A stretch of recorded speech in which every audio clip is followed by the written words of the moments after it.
லலிதா சஹஸ்ரநாமம் சொல்றதுக்கு முன்னாடி சொல்லக்கூடிய அந்த தியான ஸ்லோகம் அம்பாளுடைய ஃபார்ம நீங்க மனசுல நிறுத்துறீங்க.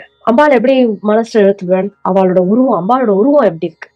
அம்பாளுடைய சிரிப்பு எப்படி இருக்கு? அம்பாளோட கண்கள் எப்படி இருக்கு?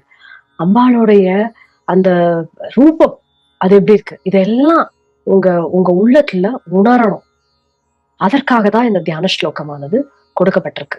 இந்த ஸ்லோகத்துல அம்மாவ வரவழைக்கிறீங்க. அந்த சக்திய வரவழைச்சு உங்க இதயத்துல நிறுத்துறீங்க. நெறைய பேர் நான் சொல்றேன், ஆனா கனெக்ஷன் இல்ல, ஆழமான அனுபவம் கிடைக்க மாட்டேங்கிறது. ஆ நான் அந்த அந்த வைப்ரேஷன் என்னால உணர முடியல. Or it is always up and down அப்படிங்கிற மாரி நெறைய பேர் சொல்லுவாங்க. அது எதனாலன்னா, இந்த தியான ஸ்லோகம் சொல்லாததுனால கூட இருக்கலாம். இல்ல தியான ஸ்லோகம் சொல்றீங்க, ஆனா அதோட அர்த்தம் தெரியலங்கிறதுனால சும்மா ஒரு ஸ்லோகமா சொல்றேன். தியான ஸ்லோகத்துல இருக்கிற ஒவ்வொரு வேர்டோட அர்த்தத்தையும் புரிஞ்சுனீங்கன்னா, நீங்க நாளைல இருந்து நீங்க லலிதா சஹஸ்ரநாமம் சொல்ல வச்சு, இத ஞாபகம் வச்சுண்டு சொன்னீங்கன்னா, உங்களுடைய சாதனை, உங்களுடைய பாராயணம் ரொம்ப பவர்ஃபுல்லா மாறும்.